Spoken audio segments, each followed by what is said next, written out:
Welcome to Sports Talk with Steve Jones, the daily talk show with the voice of Penn State football and men's basketball. You never know what special guest may stop on by any given day. Now here's the man of the hour, Mr. Steve Jones. My goodness, you dress like a slob. I got the Penn State shirt.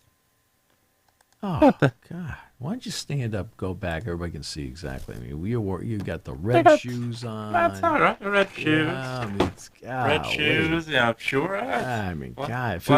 You could get away with this if there were radio. Exactly. Yeah. Now everybody can see. Oh, what a disaster you are. Oh, my God. All right, so the NFL season officially starts tonight with the Eagles and the Cowboys.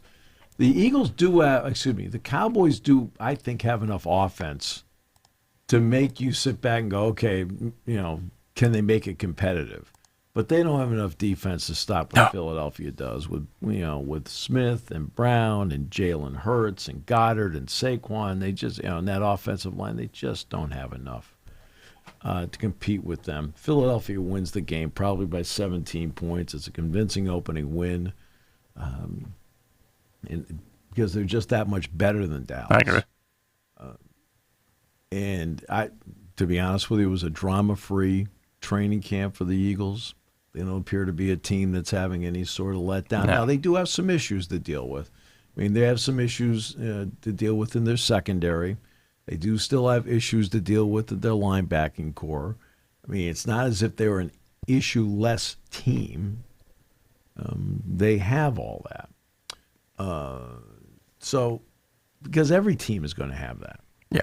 Trades, free agency, guys moving on. I mean, Darius Slay, I don't think is that great, but, not at this stage of his career now. Right. I mean, he thinks he's a Hall of Famer, and like he and I are both going to get in the Hall of Fame the same way. We're going to pay for it. True. We're both going to pay for tickets. But it's been drama-free. Now, saying that the Kansas City Chiefs will take on the L.A. Chargers. That's Friday night, not Saturday. It's Friday night. And that game's on YouTube. Are you going to watch that game? Probably not. No, actually, you got high school. It's a big game with State High. Yeah, home? Yeah, it's Harrisburg. Yeah, Harrisburg, big one. no, it's a big game. Yeah.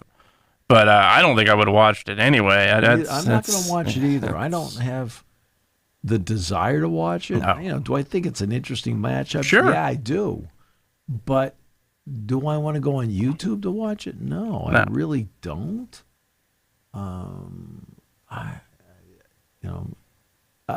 Look, tomorrow night's going to be a night where I put my feet up. The Penn State will practice in the afternoon. I may go maybe sneak in 9 holes of golf and then just get a bite to eat, put my feet up on Friday night, because when I am done with Saturday's game, because of the combination of baseball, football, I will have done 16 games in 19 days. I have the MLB Draft League Championship game tonight. So after I'm done with this, I have one other thing to do for a couple of hours. Then I'll go to the ballpark, do the lineup. I already know what State College's lineup is, but I'll go to the ballpark, set up everything. Then I'll go to practice. Then when practice is over, I'll go to the field, and it's field hockey with LB tonight, and then it'll be James Franklin the second half hour. Then I'll do the pregame show at James. Then I'll go to the ballpark, probably get there probably early in the third inning. And then I'll take over in the fourth and do the game from the fourth inning all the way through to conclusion, whatever that may be. And being the championship game, it's the last game of the season. All the lower bowl tickets, by the way, are $10. Unless you're a Penn State student, they're free. Right. Dollar Dog Night while supplies last. Thirsty Thursday while supplies last. So they've got all that going on tonight. And Carter Holgis, by the way, will be the starter for the Spikes tonight. This is something that Joe Putnam and I have known about for about a week, but today's game day, so you can release who it is. I do know who the other, what we refer to as the core four. All right. And so we know what the core four looks like.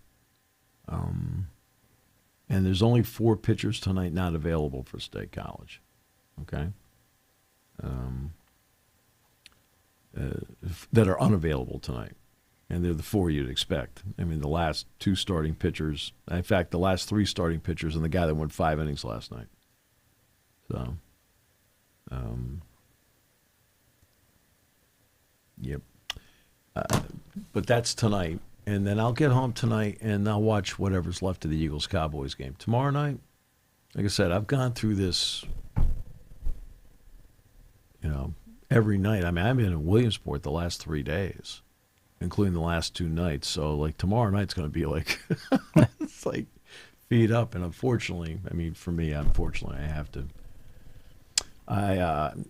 have to leave town on Monday and will be gone on Tuesday because my godmother passed away. So, and Friday, Saturday for me. Yeah. I will miss the Penn State game. Yeah, that's right. You had a passing in your family, as a matter of fact. Did they know you? I'm just kidding. They dealt with me somehow. Yeah. So again, my deepest condolences to you, my good friend. Likewise. Yeah. So I do have to, although I was driving back from Williamsport last night, and I was going down 64, I was about to get on 80, and I thought to myself, my next road game is in the Rose Bowl.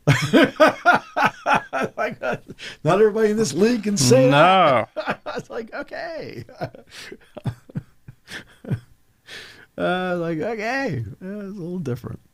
All right. So, yeah, tomorrow night, I think I could get the game. Do you have to pay for it?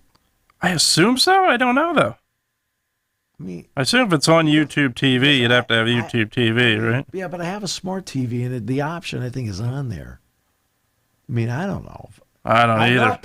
I think you have to be a subscriber, but I have no idea. I'm not, if I have to subscribe, I'm like, well, we're not doing this. I'll watch a college game. Yeah, exactly. And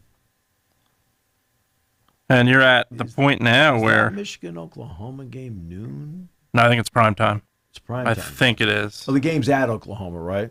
Yeah. So since no, because Fox could do that. No, they can't. No, 7:30 game. Yeah, 7:30. Yeah, it's the SEC game. So that'll be the game I'll watch on Saturday night. Yep. And then I'm going to kick back and just watch a lot of football. Same. On Sunday.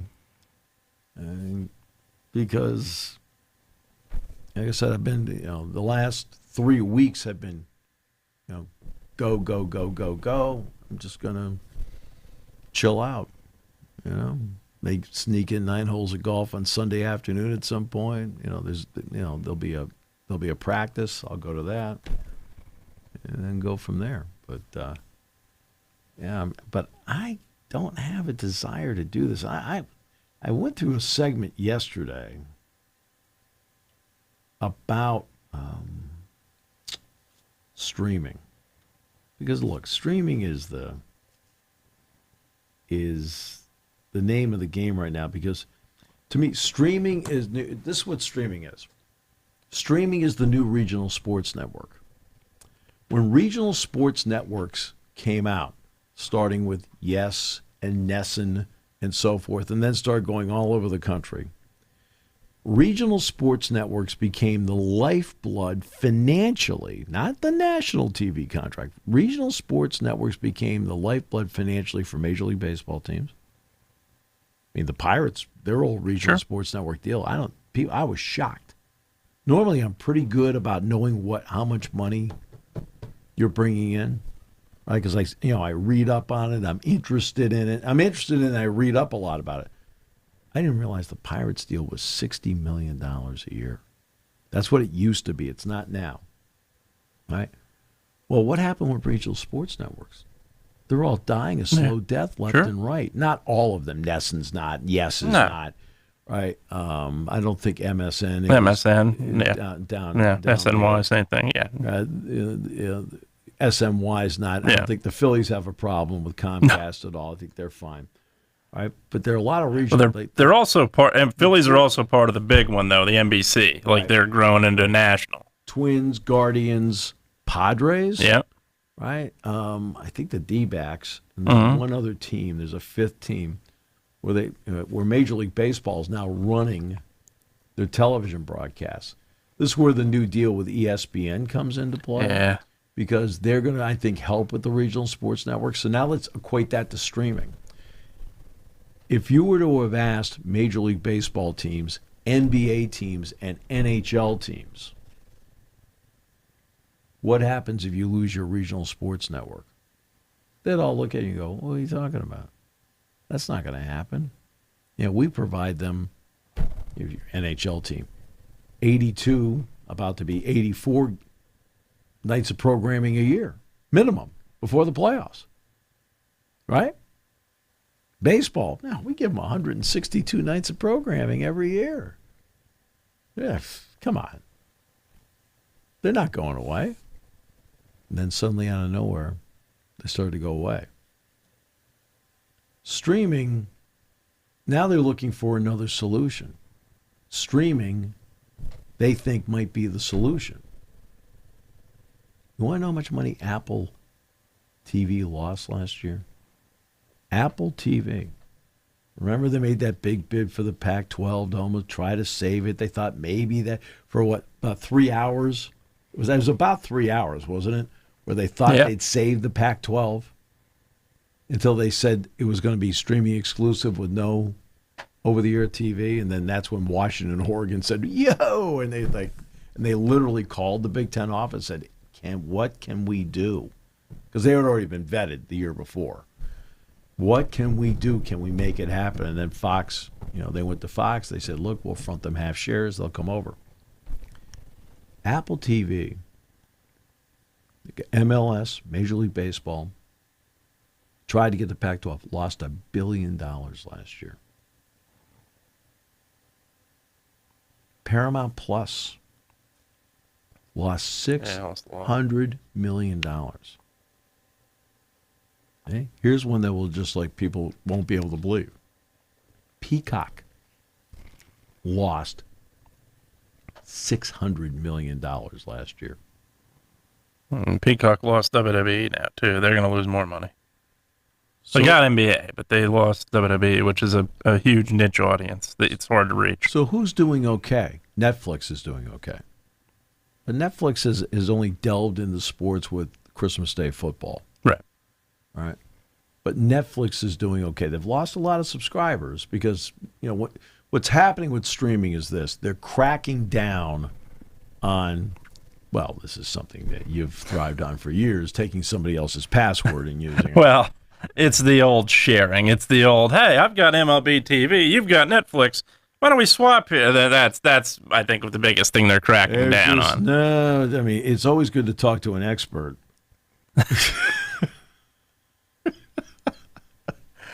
Well, the statute is long out. I can fully admit we split MLB TV in the building many years ago. When a certain Phillies fan did not have the Phillies. Dude, I helped him out a little bit and said, all right, here, use my password. Where do we find these people? Where do we find these people? Let's make it very clear that I paid for MLB TV. We're not talking a case of, oh, hey, I just found it. It's hot on the internet here. No, I paid for it. But absolutely. And that happens frequently. If you don't mind, I have a guy in the hallway. We could take a lie detector test. I brought him with me today. I said, hey, Bobby. I'd be happy to do it. Now, how many people watched MLB TV on my account? I don't know. Only questions we're asking?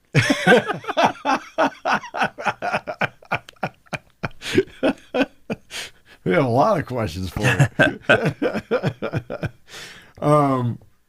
So they're trying to crack down on that. That's why if you see loss of subscribers on streaming, that's the reason why they're cracking down on people using passwords.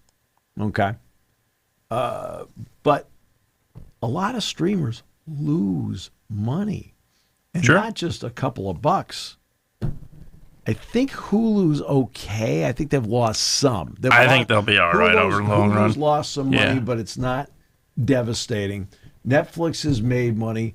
It sounds like Disney Plus has made a comeback because they were losing a ton of money before. It sounds like they've made a comeback. Well, the biggest thing that has helped them is ESPN. And that's Disney Plus. ESPN's content has grown so much. It's helped them a lot. So then there's Amazon Prime. You can't tell what kind of money Amazon Prime is making because it's just lumped into the company. And have I watched Amazon Prime? Yeah, I have. Yes, I have. I watch Thursday Night Football. Now this week it's on NBC. But Thursday Night Football, I'll go home after the talk show with James, right? Do the pregame with James, boom, grab a meal, go home. I'll watch Thursday Night Football. I like it. I enjoy it, right? And I think they have a great presentation on Amazon Prime. Have I watched other shows like Jack Reacher or Jack Ryan? Yeah. I watch some of that stuff on there, sure. Not every night, like once in a great while, maybe every 3 months, I'll go, hey, man, maybe I'll watch a little bit of that tonight. But I get so many packages that show up at holiday time between Halloween and December 24th. I get my Prime kicked in. It's like, we're good. Mine just kicked in just on volume. But I think there are people that run sports leagues that looked at regional sports networks as the constant and their financial savior. Now I think they're looking at streaming as their potential financial savior. That's how I look at it with sports. Who has the most expensive tickets in the NFL? And who has the least expensive ticket? Most expensive tickets in the NFL. Yep. The league average, by the way, is $289. Man, oh man. Excuse me. The league average is $279, down from $289 last year. It's actually down $10 a ticket on the average. Most expensive ticket. One of the two teams playing tonight's got to be in the top 5. I would say the Cowboys, probably. They are not in the top 5. Not top? Eagles in the top 5? Eagles are number 1. That's what I was going to say. Eagles got to be. $475 is the average Eagles ticket. Detroit is next at $454. Green Bay at $418. The Raiders at $411. To go watch that? Yeah. Really? It's Las Vegas for you. The Bears are at $405. Man. That's crazy. The Chiefs are $389. See, I figured the Chiefs and Steelers would be in this conversation. Cowboys $333. And the Steelers are way down here. Wow.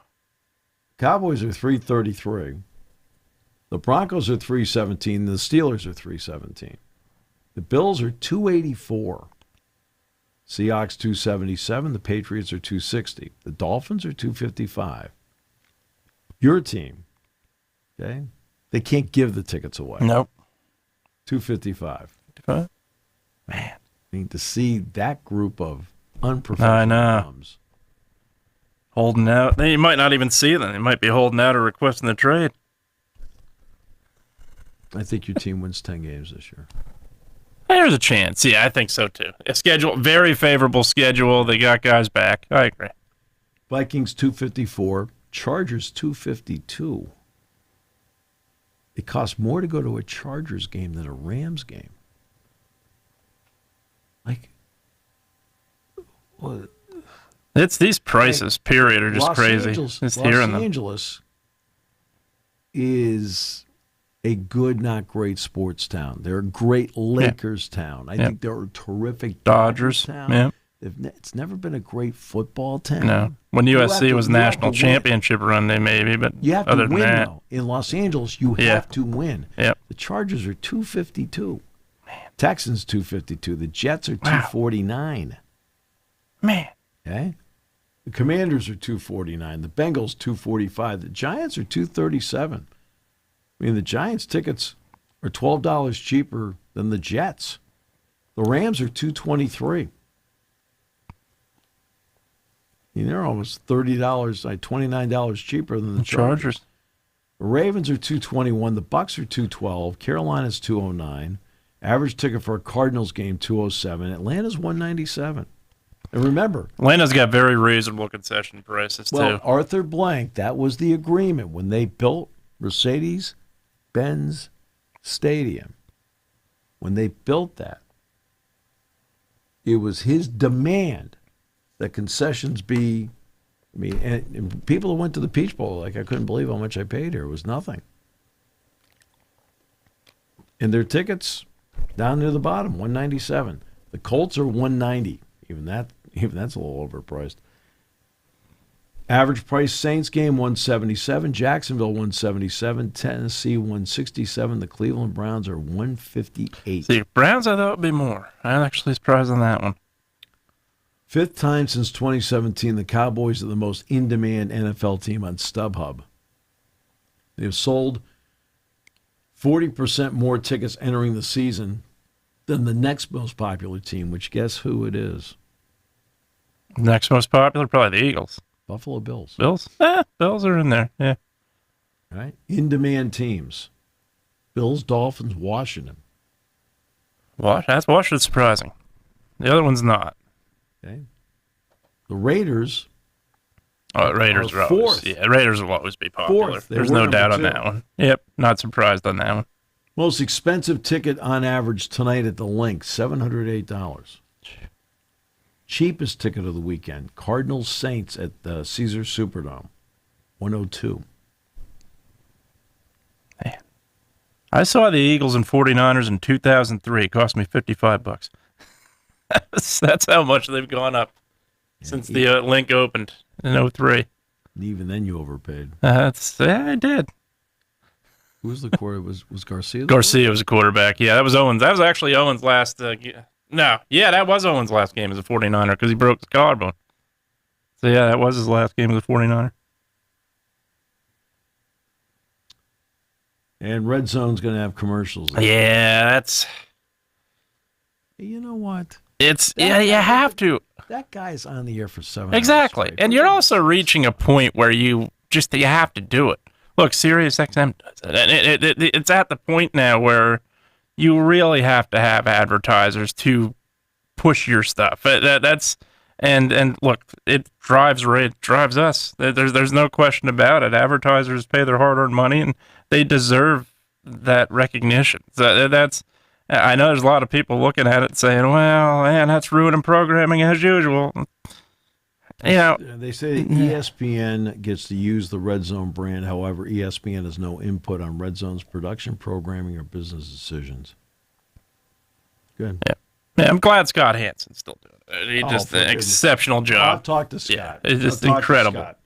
And I said, I got to give you credit. I mean, he said, you're like the Rock of Gibraltar. He goes, Steve, I make mistakes. I said, Scott, where? Yeah. I mean, where? I said, you're on. And in 7 hours, you're gonna make a mistake. Right? My goodness, said, he's just unbelievable.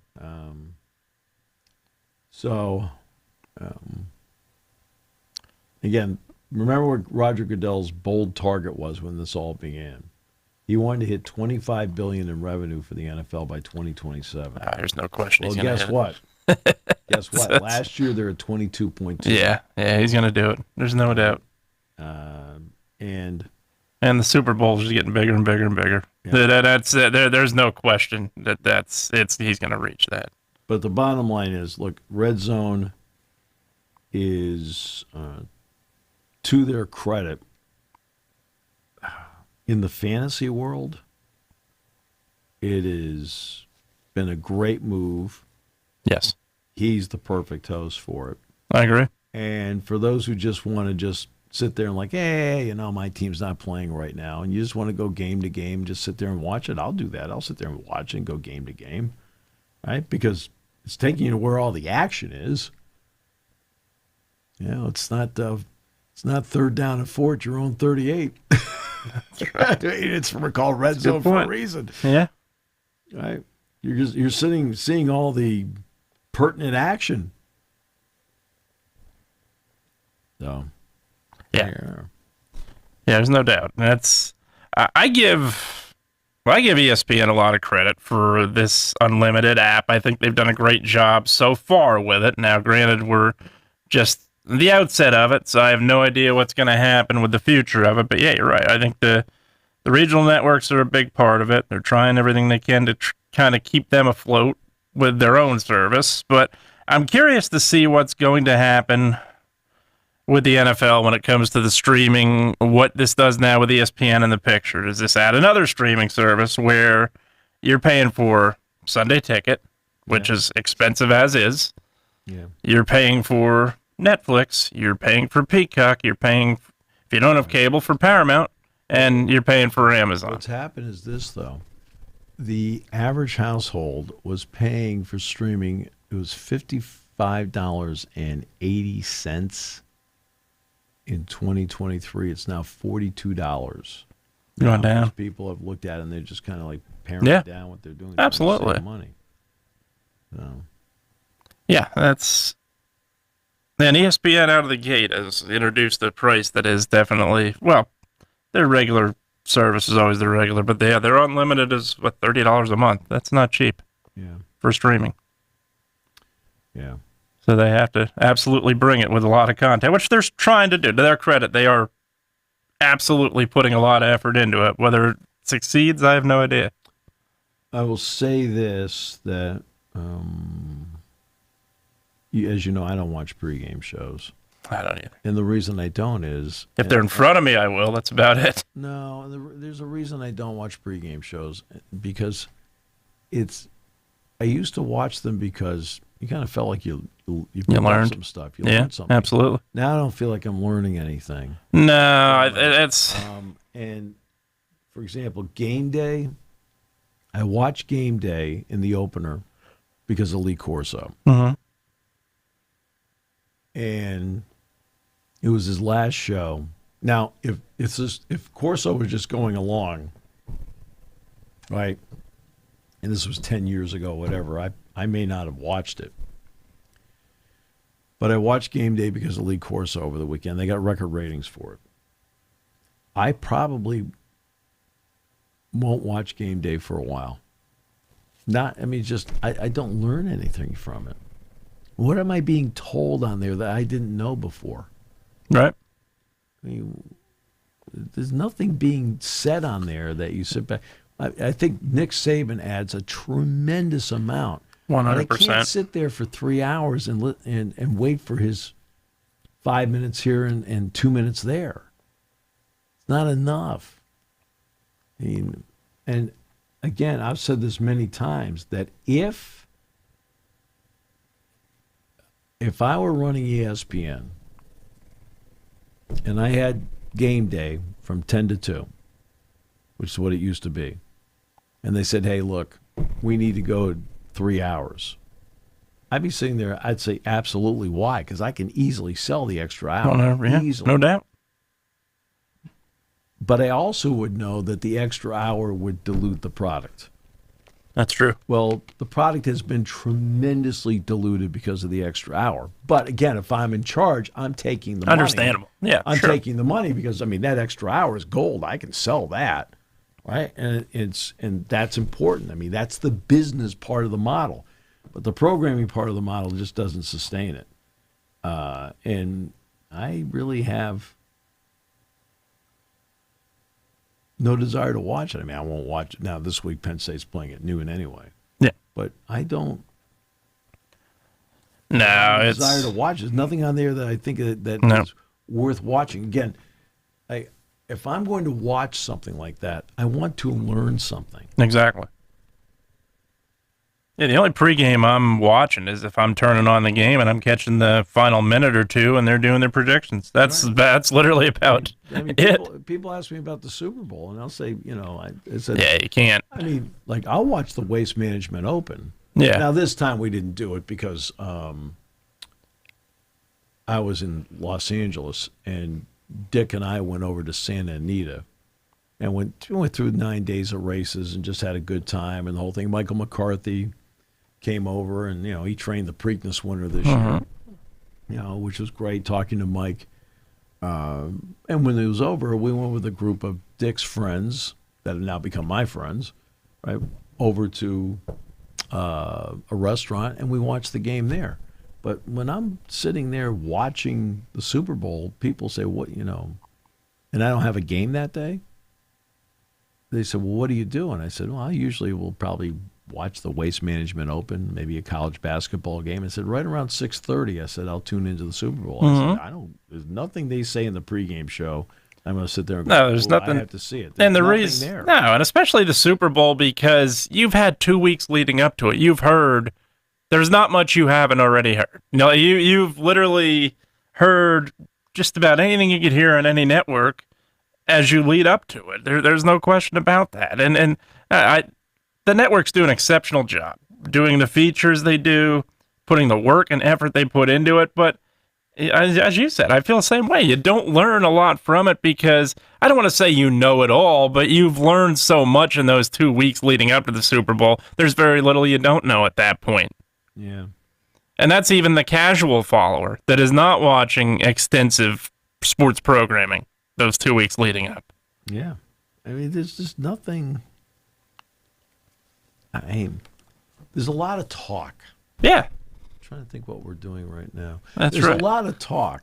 Well, we're also not on Radio Row for 7 straight days talking about the same stuff that you're going to get after a while. But there's, like, for example, I think I said in the pregame show Saturday, and it was in that final segment before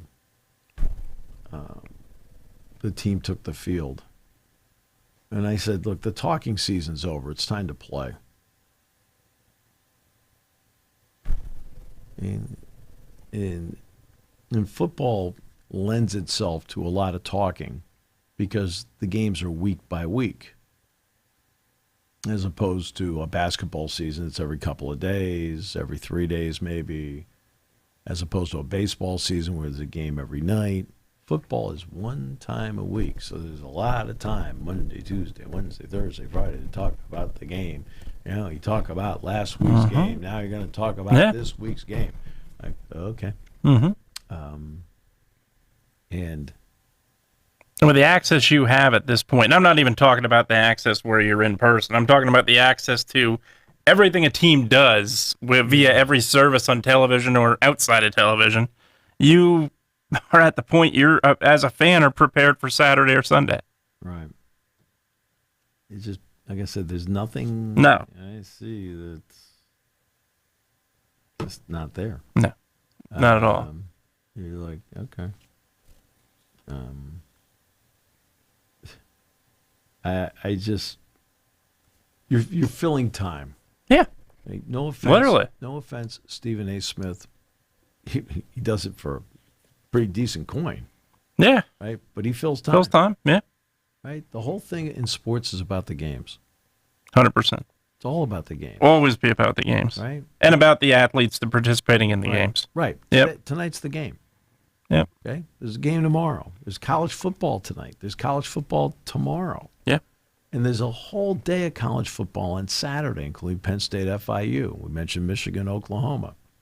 It's the first full Sunday of football coming up in the NFL and a Monday night game.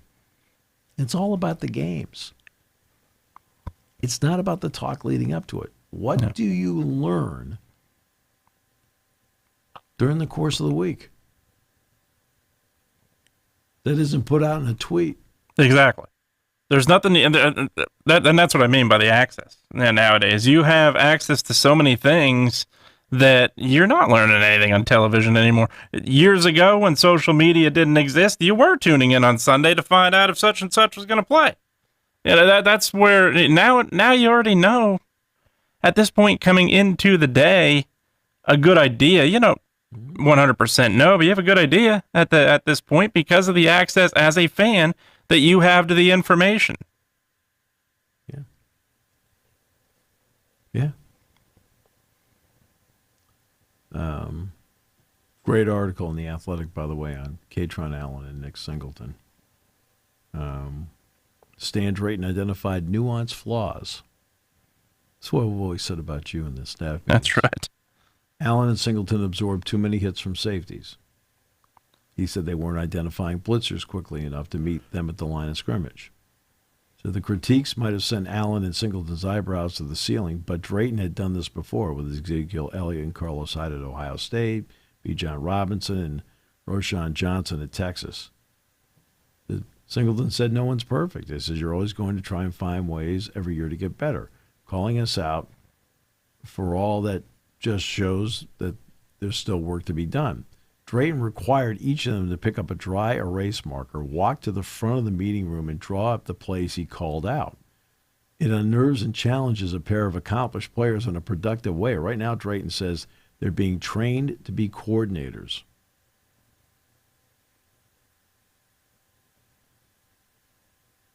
No, I talked to Nick yesterday, and I mean, they really like and respect Stan Drayton a lot. Huh. This is one of the great things between these two, because Allen and Singleton came in and they were roommates. I don't think people realize today they're still roommates. And there's always been this thing where I think, now the Penn State media understands this, I mean, completely, that there's no envy between these guys. None. And, and the people who cover the team understand that. And as Katron Allen said, why be jealous over your brother when he's always got your back? And when I've talked to, if I mention Nicholas Singleton to Katron Allen, you know what he says to me? Every time he goes, "Oh, Steve, that's my dog." It's like, okay.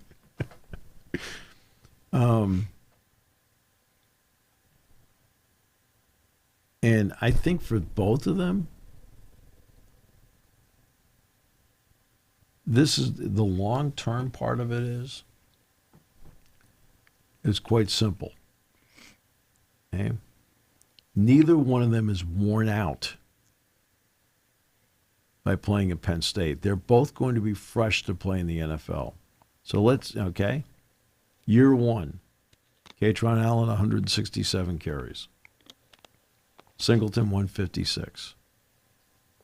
Okay? So 11 different. 2023, Katron Allen, 172 carries. Singleton had 171. Difference of 1. Now, last year, remember, Nick missed a little time last year, right? Katron had 220 carries. Nick had 172. And then they both had 8 carries on Saturday. Okay? When they get to the league, and then let's look at Terrell Davis. Always a great example. Terrell Davis played at Georgia, but didn't get a lot of touches at Georgia. He had a lot of tread on the tire when he got into the league. These two guys will get to the league, and they're both going to have a lot of tread on the tire. And they're both going to go into the league next year as accomplished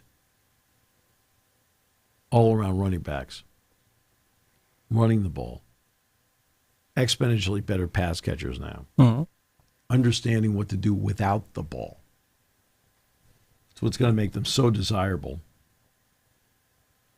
at the next level.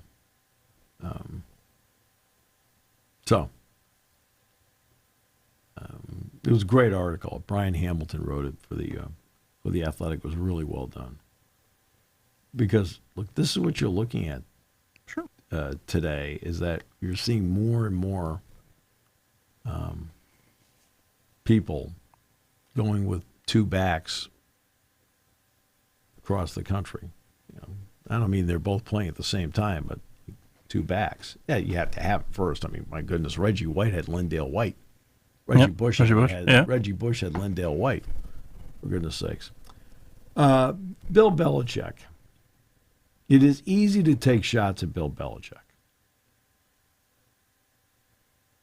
I mean, it is.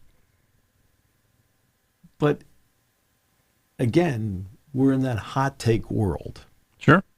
You need to take a moment and examine what's gone on at North Carolina. What do they have, 70 new players? 39 are transfers. Belichick did not take the job at North Carolina until, was it December 11th? December, yeah. And that meant that the transfer portal was already 10 days old. And so he and Mike Lombardi and whatever, trying to put together whatever they can put together. Now look, how long he stays at this, I don't know. But I know a lot of people took great delight in watching him at Smack the other night. I just kind of sat there and went, okay, it is what it is. I mean, you have to look at what you have. Purdue has 84 new players. Now, did they win their opener? But they weren't playing TCU. Right. Trying to think somebody else that's got a lot of transfers. I'll tell you, West Virginia, they have a lot of transfers on that team. Rich Rodriguez came in and immediately, I think 46 players put their name into the transfer portal. Right. So West Virginia's lost a lot of players. They're playing Ohio University this week, and I believe they're only a 1.5 favorite because West Virginia's not that good. It's too many new players that you have to get in too short a time. It's right. But it's Rich Rodriguez coaching them, and it's West Virginia, so nobody knows what's going on there. Right? I mean, nobody knows what's going on there. And people aren't paying attention to West Virginia football. You talk about being an outlier in the Big 12. I mean, even in their own conference. But because Belichick is named and it's North Carolina, people are paying attention. And of course, they put them on the Monday night game. It's the only game in the country. You watch it, they got smacked. They didn't play well at all. They didn't play well at all, except for the opening drive. But there are reasons behind it. Now, people don't want to look at the reasons. They'd rather just have fun because he's won 6 Super Bowls. They want to have fun because of who he's dating right now. Okay, it's fine. But from a football perspective, getting into the game late, and I've talked about this when you hire a basketball coach, and you hire the basketball coach in April, like, well, what's going on here? All the recruits that signed in November leave. Players transfer out. You got to start over. It happens all. Well, he got into the ball game late. He wasn't, you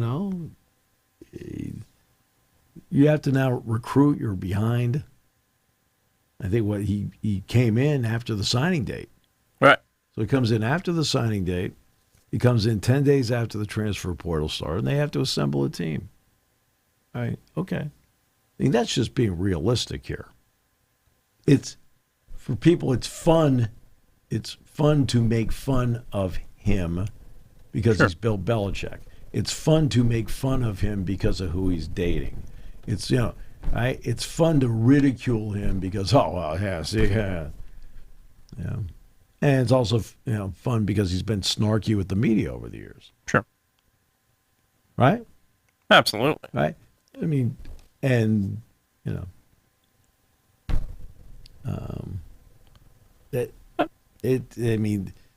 so you take a game like that, and you don't take it. And look, the build-up for him being there was ridiculous. Right? Ridiculous. TCU was like, nobody talked about us. You're watching TCU like going, hey, they're a pretty good football team. Right? But the build-up is that's when we do too much. Michael Wilbon, I give Michael Wilbon a lot of credit because he talked about something that I have talked about many times, and that's your hygiene. No, I'm just kidding. What? No? Not this time? My water bill says otherwise. Just because you turn it on doesn't mean you go into the... No. Right. He talked about this, and I thought it was... Right? He says that, and I completely agree with this.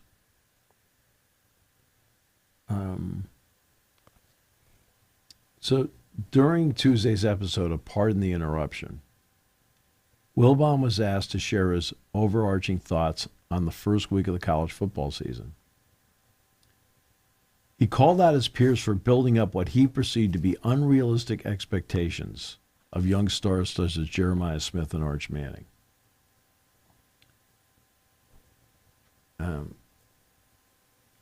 He says, I don't want major media to just ruin the watching of college football for me by exaggerating the heck out of everything. I'd used a different word. Yeah. Okay. Here's what stood out to me in week 1 and all the days leading up to week 1, a.k.a. the talking season.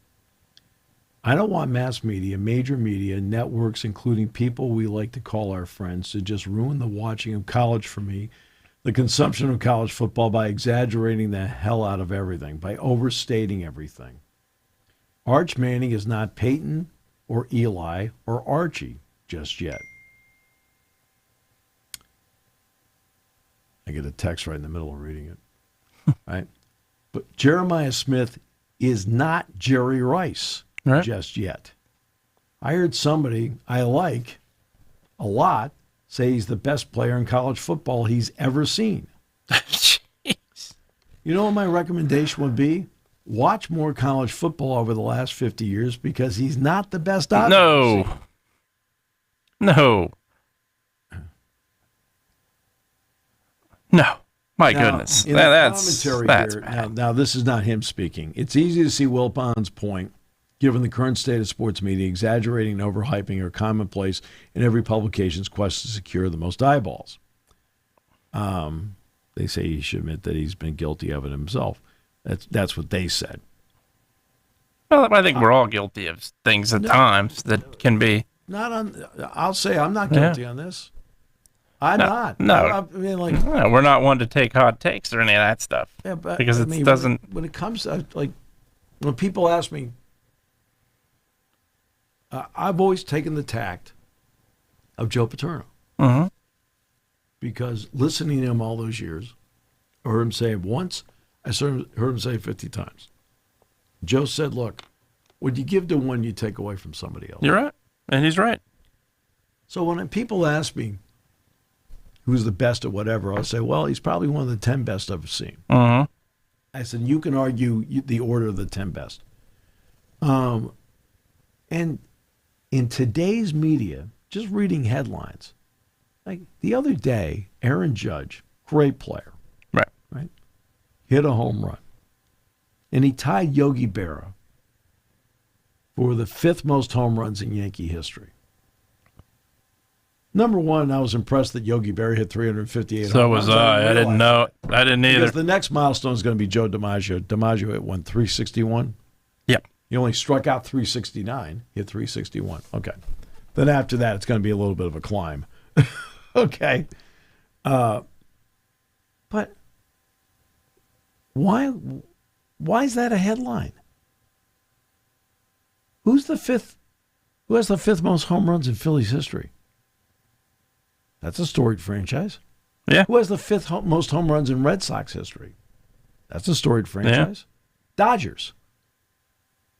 Nobody cares. It's not a headline. If you're a Yankee fan, okay, that's got some significance, and you mention it. And, Dave, I'm sure Dave's. I think the world of Dave Sims, who's one of the greatest guys I've ever met in my career. He's a great dude. Like Dave a lot. And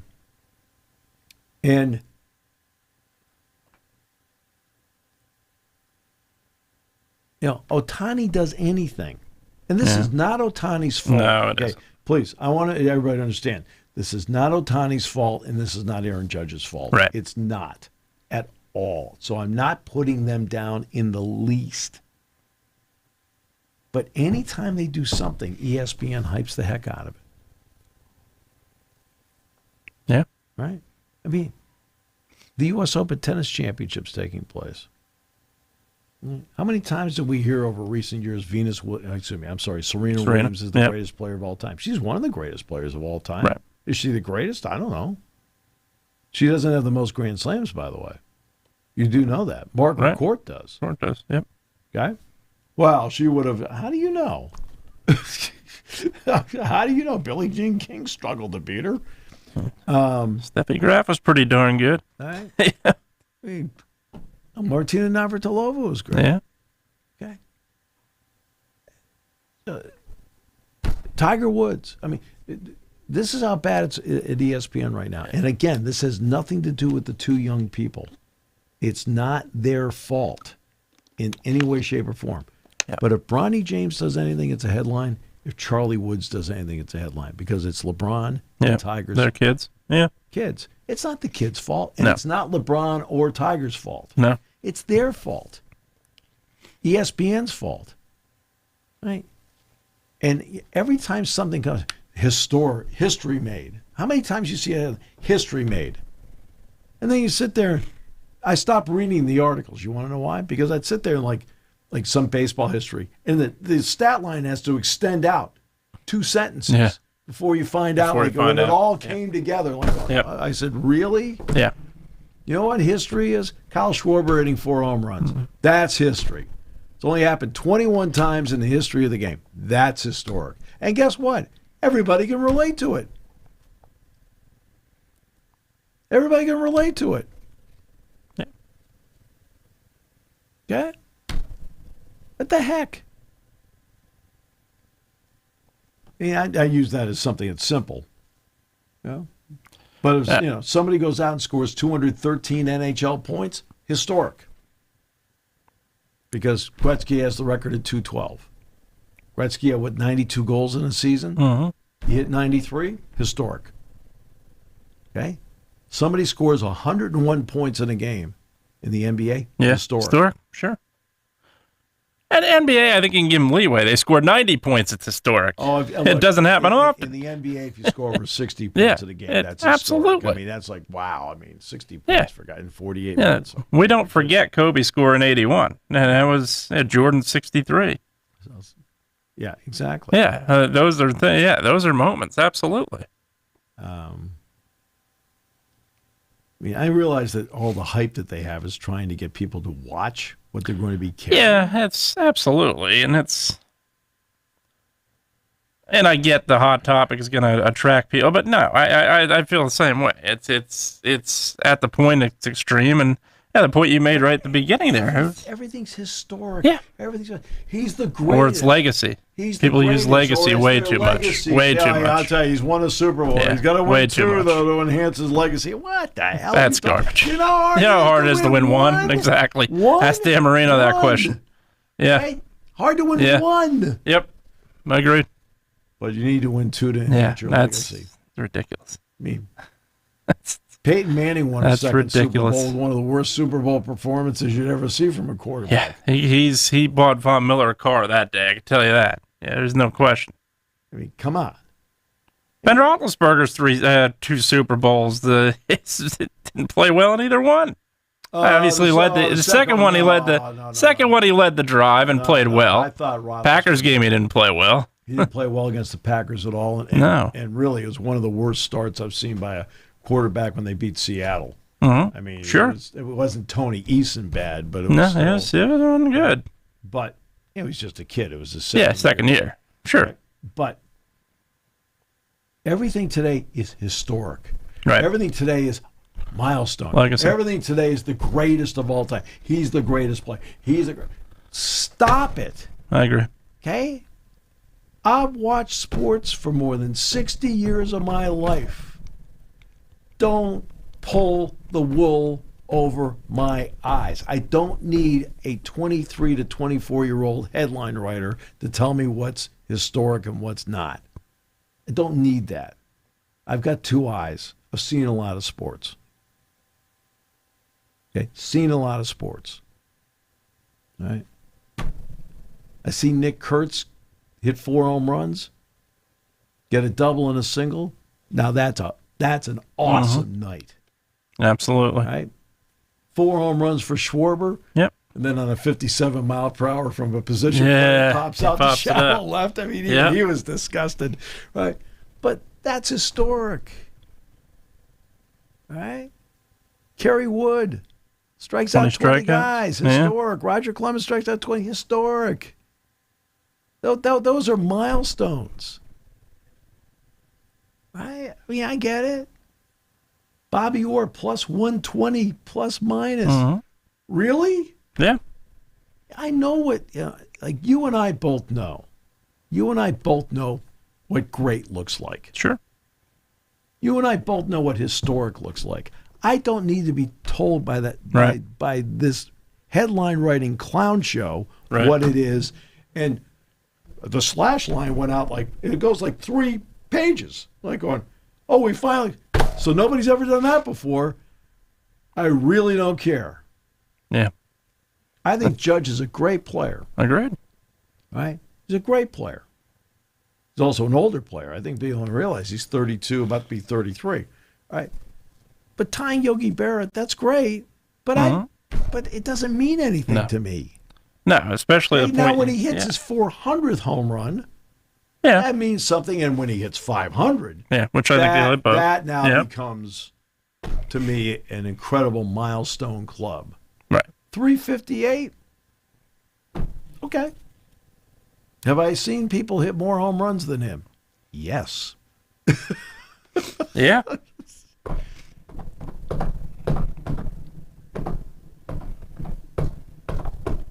Yeah, I have.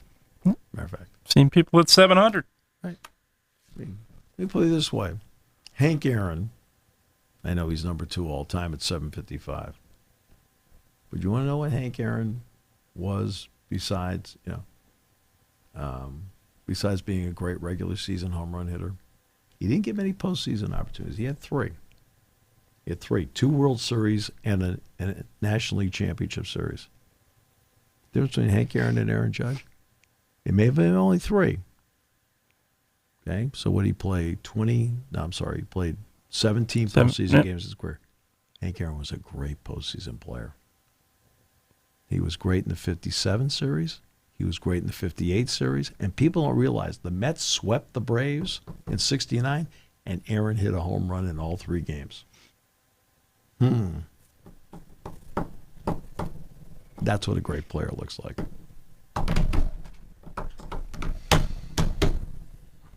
Great. Now, Joe Montana? No, he didn't do anything. I'm glad you finally admitted it. Those Super Bowl performances were a fluke. 11 touchdowns, no interceptions. I mean, really. And you want to know why I'm putting him down? He's your guy. That's right.